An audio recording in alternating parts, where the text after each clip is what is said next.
Hello, everyone. Welcome to Fired Up, the podcast for marketers working in early and late stage startups. I'm Morgan McClintock, the CEO of startup marketing agency Firebrand. We've launched this podcast to interview the best in the business, but I'm not going to do it alone. So please meet my co-hosts. I'm Nicole Pytel, Firebrand's VP of Content Marketing. And I'm Chris Ulbrich, Firebrand's Head of Media Relations. I'm Ian Lipner, a tech PR and crisis communications veteran. We'll drop a new episode each week, so there's plenty of fuel for your marketing fire. Get the spark you need to take your startup to a whole new level. Hello, and welcome to another edition of Fired Up. I'm Morgan McClintock. I'm Ian Lipner. And today we're going to be talking about career paths, and specifically a slightly unusual career path with someone who went from PR to the CMO role. And this is an uncommon path. And I don't know why, but I do think that we'll see it more often. But Ronnie Manning, who is the CMO of Yubico, started out at a PR agency and now has that CMO seat. And so we'll be unpacking his journey and how he arrived there and what he learned during our conversation today. Yeah, I'm excited to hear about what he got from each step along the way, because he had so many different, he basically did all the things you could do in PR agency, in-house. Well, I don't want to give away too much, but I think it's going to be pretty cool. Yeah. And, what does somebody with a PR background bring to that CMO role? I'm interested in Ronnie's perspective on that, because we don't see it so often. And also for other people who are perhaps in a PR agency and want to take that CMO, like, how did he get up to speed with demand gen and product marketing, field marketing, partner marketing? Like, there's so many different parts to that role that, you don't often get exposed to if you're in corp comms. But he managed to do that. And obviously the company has gone on to great success, using his marketing team. I think it's going to be a great conversation. So let's call Ronnie Manning in. Hey, Ronnie, welcome to Fired Up. Hello. Thanks for having me today. Well, it's great to have you here, and thanks for your time. So today we're going to talk about career paths. I would normally ask people to give their background, but your background is something that I want to sort of unpack through the conversation, because you're currently a CMO, but you started out on the PR side. Tell us a little bit about where you started your career. So I actually started my career back in Washington, D.C. I'm originally from the East Coast. And fresh out of college, I worked for a small PR agency, and then I really got my feet wet when I went to Edelman Public Relations. I always had an interest in technology. I actually did while in college. I was taking the computer science path. After about a year of that, I realized that I actually thought that I'd rather talk about it than do it. So the fascination with technology was there from the beginning. When I went into Edelman, I actually started on their technology and communications area there. It was really great, but I got a really interesting opportunity after being there for about 8 months. I transitioned from the technology and telecommunications team to the overall media relations team, which when working at a major agency like Edelman, that meant that I was able to really touch and work on all different types of accounts, going anywhere from restaurant openings to public affairs work within DC to technology to grassroots campaigns. And really that got me into the area that I loved doing PR. I loved telling stories. I loved being able to get the message out. But ultimately, through all of that, it really made me realize how much technology did stand out, and I really enjoyed doing that. What was one of your first tech clients? Tell us about some ancient technology. This one was actually really fun. One of the things that I did back in, I want to say it was November 2001, while still at Edelman, I actually got to launch the Xbox.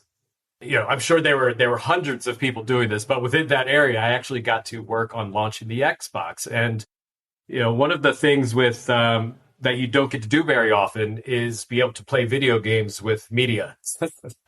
And it was very fun. It was about 2 weeks that we were able to do that, where we had folks coming into the office. We sat down, showed them how the console works, and were able to go back and forth and play games. I can say that was definitely one of the most easy 2 weeks of working. Technology itself was new at the time. This was Microsoft's first introduction to the gaming systems, but it was really fun and really good way to get to know reporters and media outside of just the normal relationship building that you would be trying to do. So I imagine you got good at these games, but you still let the media win when you played them. There's always going to be a competitive side, but yes. So you spent 5 years there at Edelman, which is obviously the biggest PR agency in the world. You did media and tech, but then, like many people do, you decided to move in-house, and you moved in-house to a company called WebSense. Talk to us a little bit about that transition. It's very common agency to in-house, but how did you find that and why did you do it? I relocated from Washington, D.C. area to San Diego, where WebSense was located. WebSense is now actually called ForcePoint, but it was a big difference. But I do think that having agency experience, especially kind of in the way that I was lucky enough to have it, to work with a broad number of different sort of customers and verticals and industries, it really taught me how to be able to communicate with a lot of different, not only media, but different ways to tell stories. So when going from an agency like that to in-house, it definitely is a change. You're definitely juggling a lot of different accounts. You're doing a lot of different work. And when you go in-house, it gives you the ability to really focus on that single company, that single product, to take kind of what you've learned previously and put it all to one direction to support that company that you're now internal in. And that's kind of your sole focus at that point. And what was the biggest sort of challenge then you had? I mean, before you're a part of a PR organization. Everyone does PR. You're getting a lot of exposure. You talked about, you worked on Xbox and you worked on restaurant, like a whole range of different companies. Now you're going narrow on one company, and you're one to a very small number of PR people in a larger organization full of engineers and product marketers, etc. What were the challenges with that? I wouldn't necessarily say the challenges, but I think I can speak to the benefit of it. When you're working at an agency, you kind of get that top level of information, and then you're able to take that story out. You're able to take that message out. Going in-house was completely different in the way that I now had access to all of the different layers within the organization, all the different opinions, all the different teams that you'd be going through, whether it's working with sales on this story, or it's working with product on this story, or it's working with partners on this approach. I don't want to say it was a challenge. I mean, learning in that way actually presented itself to really allow to get deep into the technology, to get deep into the organization itself. And all of that just helps you to create an even more compelling story and narrative. You really get to see and feel the work that you're doing at a different level. From there, you went and started your own PR firm. Yeah. So you got all the superpowers from being able to go deep in the organization. You got your experience from Edelman and the prior agency. What was that like when you decided to be basically a freelance consultant at first? Yeah, I think one of the important things that allowed me to do that was a lot of the relationship building that happened during my time there, whether that be relationships with the tech and security media that I worked with, or our partners that we were doing announcements with. One of the things that when I broke out, I was able to actually work with another agency. And this was an agency that I met through some partner work while there. It's a tech firm located in Orange County. It's called Madison Alexander PR. Really, really great small firm that I worked with there. But I was able to do some contract work there on some accounts that Madison Alexander had, while also bringing in my own clients. I still was able to stay in tech, but I also did some other sort of interesting things, such as a skateboard company and some other restaurants and these sorts of things. So I got to do, get back to doing some things outside of technology, but it was quite a change to go back. There's a lot more responsibility on yourself as the individual for that, but at the same time, it's a lot of fun.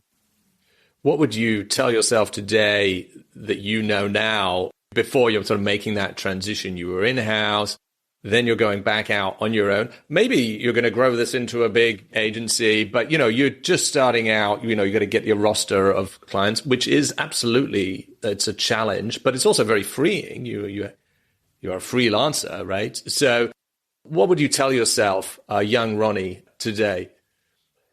I think one of the important things is to understand, and I kind of mentioned this before, but it is all on you, and it is a responsibility, and that brings in a lot of the administrative things that maybe previously you didn't have to do. The joys of billing, the joys of following up to make sure that gets moved through. I think the other sort of thing that I would go back and tell myself is to, and I know a lot of people talk about work-life balance, but being able to separate the two, keep work in work and keep home at home. I think that's one of the most important things in being successful, is that you're able to kind of separate those two. But it is a lot. And I think the other thing is making sure that you're not overachieving. You want to hit a certain level, but you don't want to get it to a point that you may feel, even though you may not be, but you may feel that you may not be able to service at the level that you want to everyone. So I think it's finding that balance across everything. You want to be able to do the best possible work ever. You want to make sure that your clients and customers are happy, but at the same time, you need to make sure that you're able to keep yourself happy as well. Well, you obviously made one client in particular very happy enough to ask you to come and join them. And that's in Yubico, a cybersecurity leader. Cybersecurity PR is rough, right? It's very competitive. It's technical. The journalists are jaded, and you need to bring the intel. So what has been the key for success? You guys have done great. What has been your success in the media? What's been the source? One of the most important things, and this is why going back in-house with Yubico was such an easy decision for me, is that I absolutely love this company. The overall impact that this company has put forward, which is to make everyone online safer, is kind of a way for people to be safer online with YubiKeys and multi-factor authentication. So coming in, I think it's having that true understanding of the passion of the company, but then having a technology that resonates so well with so many people. You're right. It is hard to get that foot in the door in some areas. But one of the great things about Yubico and this company itself is that the technology can be very complex, but it's also very easy to use at the same time. I like to say that you can sit and talk about a technology for a very long time and really get into the weeds with it. But when you're able to physically show something to someone, whether it be media, an analyst or customer or prospect, whatever it be, when you can show them and they see how simple a product is, that's really when that light bulb goes off and you're able to get that in. We've been able to get these keys, since the very beginning out to media, have them use them, and it really helps to tell the story. But, one of the interesting parts is when I did come into Yubico from the comp side, we were a very, very small company. And I actually was able to do a lot of the things that I'm actually able to do now at that very beginning, such as working on the partner relationships, working on our events program, working with product about bringing things out, demand gen as well. So even from the very beginning, while in that comms role, there was a broader marketing focus that I was able to do. Right. So you joined this company. It's pretty small. They were a client, right? And this often happens. If you're a freelance person, the client wants more and more of your time. And then, I mean, it's great because you had a chance to learn about the company and know the culture, decide is it good for you, and they had a chance to work with you too. So this often happens on the sort of career trajectory for freelancers because if they're good, companies want 100% of your time, not a fraction of your time. But then you've sort of very rapidly moved up the ranks. You became the SVP of comms, and then you made this jump to CMO. And that's what I'm particularly interested in, because people on the PR path often talk about, hey, we want to see it at the top table, etc. But it's less common that someone comes from a PR background into the CMO seat, and you're a good example that is possible. So how did it come about? As I just kind of mentioned, I was able to already do some of these foundational parts from the broader marketing when I came into the company. And I think while PR and media relations was obviously a major focus, I could still see the broader way that marketing worked. And really, that was very interesting to me. I wanted to learn more. I wanted to understand not only the storytelling, but how to increase opportunities and awareness with advertising, with demand gen, really making sure that our events are being executed as well as possible. So with that background that I already had, when I was approached for the opportunity to move into this role, I really did feel that it was, a natural and kind of very exciting progression for myself to kind of take what I was able to learn before and really get into it and try to discover even more that you're able to do from that CMO position. I think one of the great things is that, at this point, the team structure, a lot of the team members who are still at the company were already in place. And we already had great camaraderie, working extremely well together, understanding how the teams worked. It was a very great transition, to be honest. And I'm really blessed to work with an amazing and heavily supportive team. I imagine still there's new tricks to learn, right? With any new role, right? There's so many disciplines that feed up into the CMO role, from demand gen to partner marketing, like you mentioned, taking care of the brand. In terms of the things that were newest to you, how did you approach them? It's a combination of things. It's the desire to listen. It's the desire to learn more, not only in conversations with folks on the team, but outside of the organization as well. One of the things that I love about the team that I have is that we're built in a way where everyone has a lot of entrepreneurial ability. We want them to own, we want them to understand the value of each function within the organization. And also with that, I want people that will challenge me. I want people that want to have that conversation about things that are working, things that aren't. And one of the areas that we really put a lot of emphasis on is utilizing data and looking at data and really understanding what's working. I think we should also say not being scared to try new things is very important as well. But if you try something and it doesn't work, look at it, understand it, and say, well, we're not going to try that again. But if we're doing something that ends up working really well, we're going to double down on that. We're going to expand that. We're going to make that an activity or function that's going to be brought in a lot more. So, I think one of the other areas that's important when looking at all the ways that we're trying to do demand gen and bring in opportunities into the company is to look at it from a quality versus quantity perspective. That's one of the things from the get-go that we never try to impress everyone with the amount of MQLs that are coming in. It's rather the actual opportunities that come out of those. So we're very good at, like I mentioned before, if something isn't working, we're going to stop that.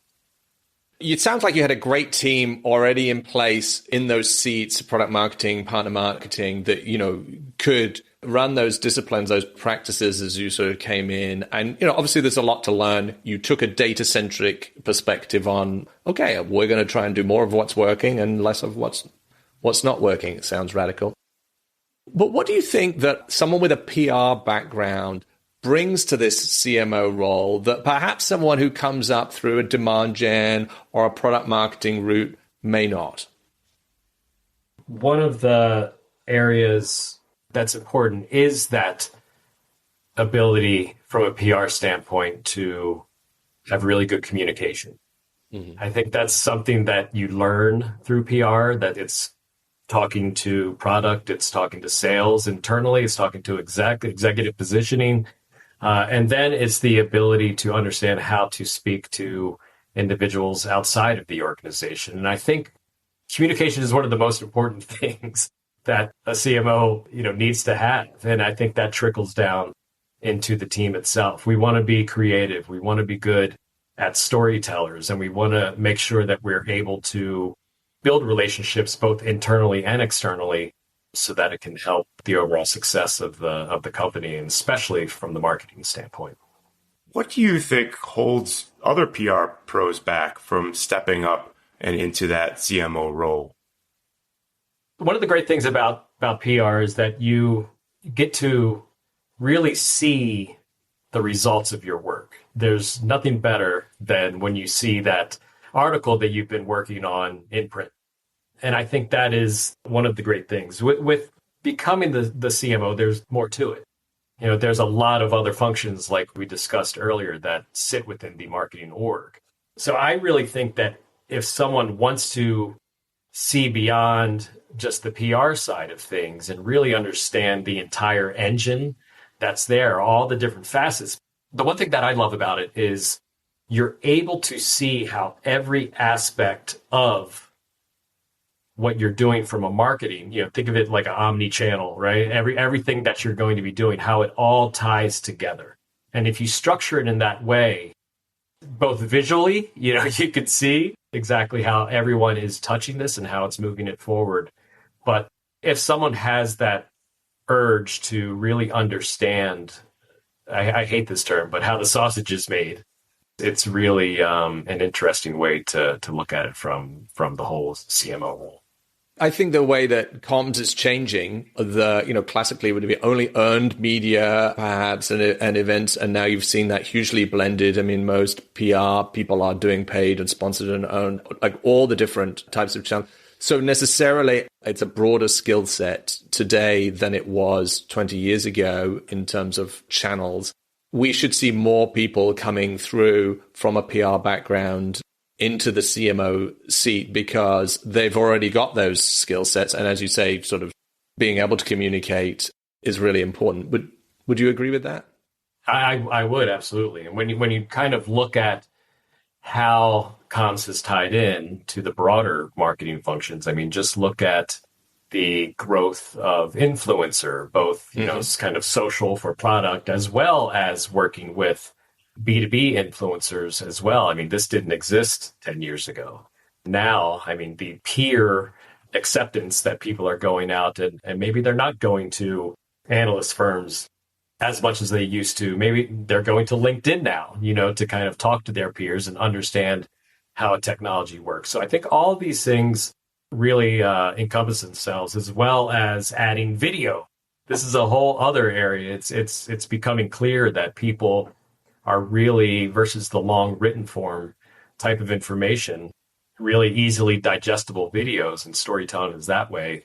Wasn't as big 10 years ago either. And now we're really pushing out a lot of that to both visually help to educate as well as increasing that brand awareness. Recently, there was a big milestone for Yubico. You went public. What's that like for the marketing team? What's that? What does that feel like? And what's that process look? That was just in September of last year. One of the things that I would say Yubico kind of, even before this whole process, we kind of positioned ourselves as a public company, if that makes sense. Obviously, there are some changes in there, but foundationally, we were always working with that mindset, being very selective in the news that we put out, being very selective in the blogs, making sure that it's not FUD or anything along those lines, staying honest, staying true, which kind of is the overall culture of the company. So I think with us, it's more that from the marketing side, we're maintaining what we have been doing for several years before being public. So what we want to do is we want to make sure that we are bringing the best products out to our customers and to the market as a whole, that we're being clear in what we're positioning and making sure that that we're maintaining the structure that we've previously put in place. But all in all, it's been some changes, but really it's kind of just a continuation of how we were already working. Right. It sounds like the business is a mature business at this point by the time it goes public. Because of the space that you're in, cybersecurity, the stakes are very high and it is a complex topic. And the community, the prospects, the reporters do sort of hold you to account if there are errors in the way that you communicate. And so it sounds like that discipline, just because of the space you're in, people are going to expose you if you misspeak, had already enforced a lot of the disciplines that being a public company you need. You can't play fast and loose with your community anyway. Doesn't matter what the way the ownership structure of the business is quite separate from that. So in some ways, that had forced the business sort of grow up in that sense before it went public anyway. Right. I think the industry as a whole, security is going to always be a important and very hot topic. I don't foresee a magic switch happening at any point, where phishing attacks and all these sorts of things are just going to stop.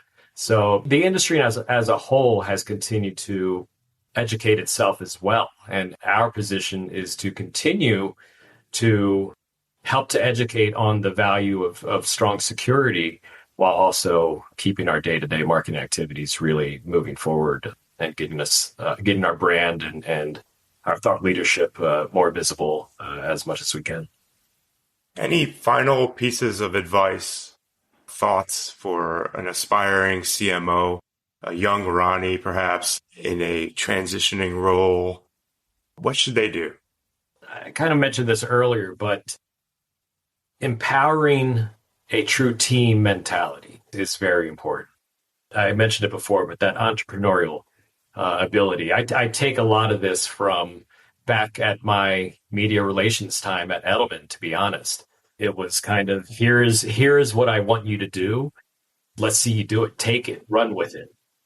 Be creative. Let's see what results we can get out of this. I think that kind of approach, it builds such a strong team dynamic and it builds such a strong collaboration from everyone. And I kind of mentioned this before, but making sure that everyone sees and is able to understand that everything that they touch and others are touching are all for that same goal. Then you see it when it's built and when the results come in the ROI, that it was a full team effort to get this. I think it's also, celebrating the wins, celebrating the small wins, celebrating the big wins. All of those things just help to really create an amazing work dynamic. You spend a lot of time with these people, with your team, and it's important that they understand that we are a unified force, going out from the marketing perspective with the same goals, with the same ideas. And like I mentioned also before, it's challenging.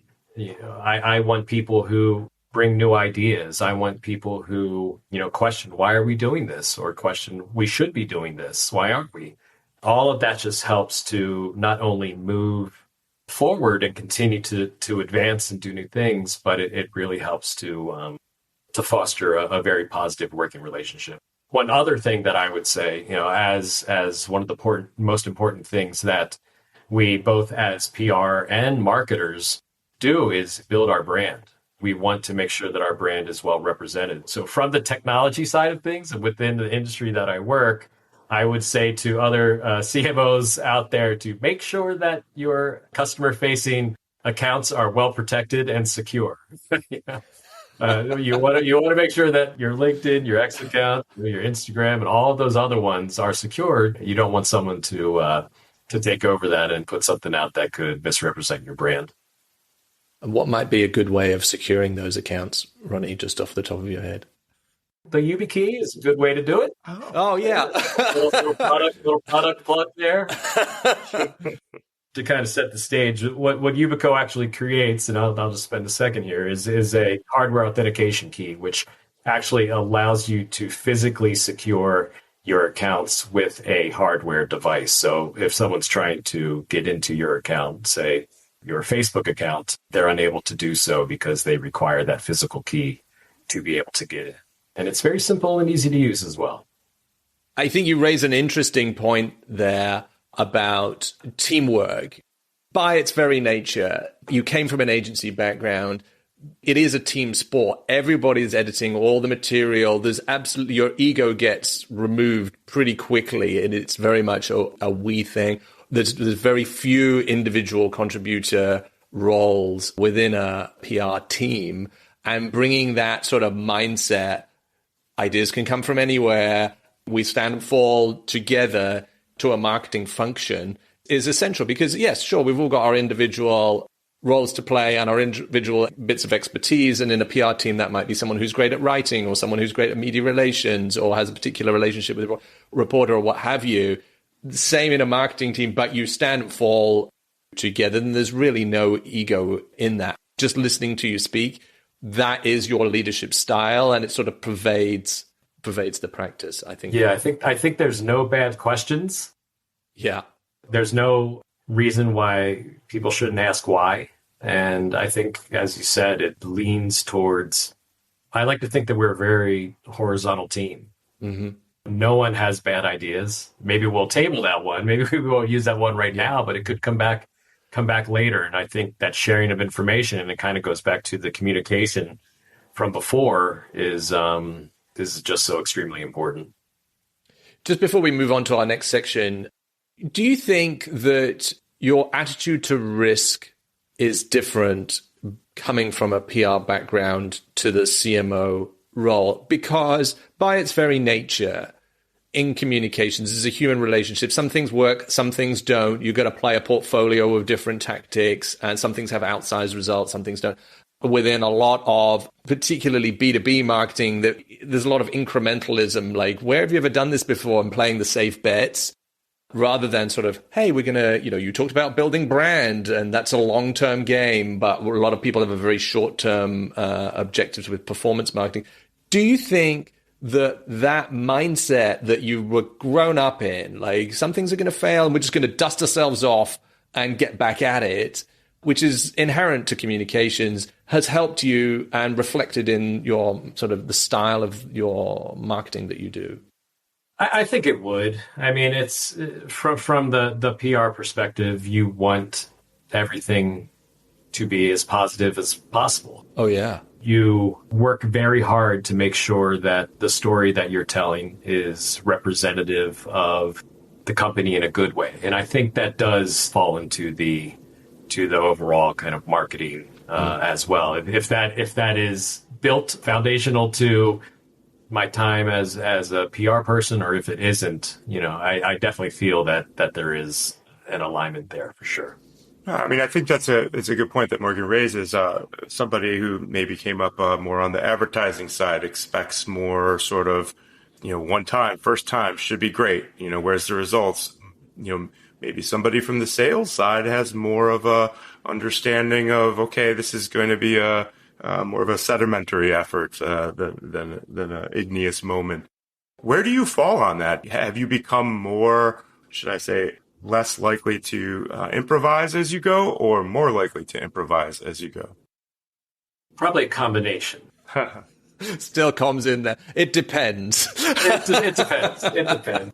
There's going to kind of be those always on sort of marketing motions that you're doing, but then you do have to be responsive to the industry as a whole. I mean, within our space, just look at the advancements in AI in the last several months, especially in the last few weeks. And while there is really awesome positive things that you could do for that, from my perspective, I immediately go to from the security perspective, to the glass half full, and kind of the bad things that could happen, especially when you're looking at phishing and account takeovers and deep fakes and these sorts of things. So I think it is a split. There's going to be that consistency that you need to keep the brand visible and introduce it to new markets. But then at the same time, there are these sort of shorter little actionable actions that you're going to take to really make sure that you're in tune with what's going on in the industry itself. Our next section is called Fired Up 5, and this is our quickfire round. So I'm going to hand it to Ian. Take it away. Okay, so we're going to do 5 quick questions, and you're going to give us very short answers on each. You don't get to say depends. Okay, no depends. Got it. So the first thing, what would you do if you weren't in marketing? I love to cook. I would probably be a chef somewhere, but I would want to skip the growing and working very long hours and go straight to being on something like Beat Bobby Flay. There you go. You can immediately rise right to Iron Chef, with your on-the-job experience around the house. Not in the culinary field, what's the best career advice you were ever given? When I worked at Edelman in DC, my mentor when I was there was actually Michael Deaver, who was Ronald Reagan's deputy chief of staff during his presidency. And one of the things that he told me, and I'm sure you've heard this before, but I've actually based a lot, is that PR is a marathon. It's not a sprint. And even though this was focused at PR at the time, that still plays into the broader marketing approach. You're not going to go in and immediately be boom in this new area. It takes a while. It takes a foundation. It takes all the time to build a brand, especially if you're trying to introduce into a new market or a new vertical or something along those lines. So yeah, I still remember that. It's something that sticks with me for sure. Yeah, that's good advice. Good advice for our clients as well. What book do you most often recommend? Maybe not a recommendation, but I've always loved when I graduated high school, I was given a copy of The Places You Will Go by Dr. Seuss. And I still have that copy. And when I had kids, I gave them their own copies of that. I think it's a good story. It's inspirational, and it teaches you to always strive for more and to never give up, because the opportunity's there if you're willing to take it. Yep, and it talks all about going from agency to in-house. No, that was the extended version. Exactly. Yes. Speaking of those places, what's the strangest job you've ever done? In college, I spent a summer painting houses, and not necessarily strange, but it actually was I realized I was really good at it. And I found it very therapeutic. So now I really enjoy painting. If we have to update a room here or do something, it's a nice weekend project. I like projects that you can start from A and then a few hours later be at B and see that you've completed something, and it normally looks pretty good.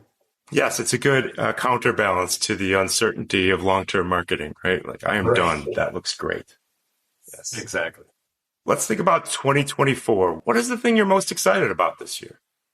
Yubico itself is positioned in a really good place, and we're kind of what's known as phishing resistant MFA. There's been a lot of motion on government areas as well as in the public sector to move away from not as secure forms of authentication such as SMS or OTPs or push apps. And we're really sitting in this unique area where our hardware devices support both modern FIDO authentication as well as smart card, which is deemed phishing resistant. So I think, what am I excited for? To continue what we've already done in helping to build the brand and the legacy of Yubico, and only taking that further, expanding into new areas, expanding into new verticals, and really growing from a marketing perspective. And working together with my team that I'm lucky to spend a lot of time with to really get us to our goals this year. Ronnie Manning is the CMO of phishing-resistant MFA company Yubico. Ronnie, thanks for joining us here on Fired Up. If people want to reach out to you, where should they go? Yubico's website is yubico.com, which is yubico.com. And I'm happy to connect with anyone listening on LinkedIn. Wonderful. Really enjoyed talking to you today. Thanks for sharing your journey to the CMO seat, and congratulations. Thank you. And thank you for having me.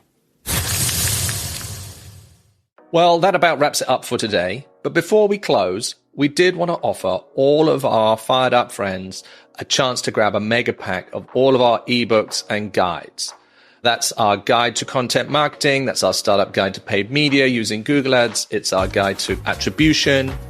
You can get all of those, over 100 pages of goodness, at firebrand.marketing/fired-up freebies. That's freebies with an S.